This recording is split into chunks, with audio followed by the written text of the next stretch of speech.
Welcome to Thanu cooking. இப்போ வந்து பேர பிள்ளைங்கள்லாம் ஸ்நாக்ஸுக்காக வேண்டி இப்போ நான் அந்த காலிஃப்ளவர் எடுத்து வச்சுருக்கேன். இது வந்து காலிஃப்ளவர் பகோடா போட போகிறோம். இதை போட்டுட்டு அதுக்கப்புறம் பார்த்திங்கன்னா இப்போ இது எல்லாத்துக்கும் மாவு சேர்த்து நம்ம பிசைஞ்சுக்கணும்.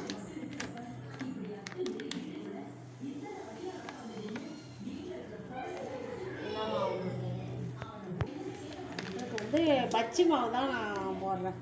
பச்சை மாவு போட்டு நம்ம கலந்து வச்சுக்கணும்.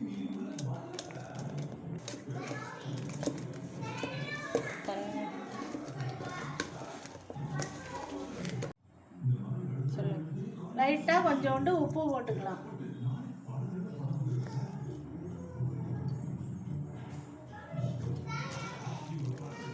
போட்டு பெசடி வச்சுருவோம். ஒரு 5 நிமிஷம் வச்சுருவோம். ஒரு சட்டி வச்சு இப்போ நம்ம எண்ணெய் ஊற்றிக்குவோம். எண்ணெய் நல்லா சூடாகட்டும். சூடான பிறகு போட்டுக்கலாம். எண்ணெய் சூடாகிட்டு இப்போ காலிஃப்ளவர் பகோடாவை போட்டு பொரித்து எடுத்துக்குவோம்.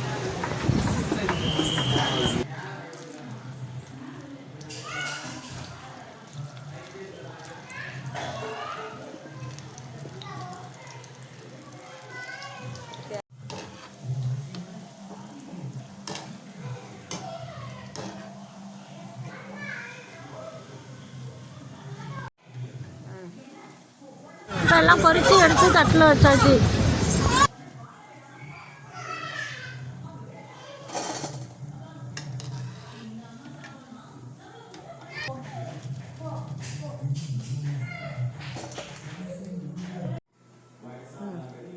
காலிஃப்ளவர் பக்கோடா அந்த போட்டு எல்லாமே எடுத்தாச்சு. நீங்களும் நான் செஞ்ச மாதிரி செஞ்சு பாருங்கள். செஞ்சு சாப்பிட்டு பார்த்துட்டு எப்படி இருந்ததுன்னு கமெண்ட்டில் சொல்லுங்கள். அடுத்த வீடியோவில் பார்ப்போம். பாய்.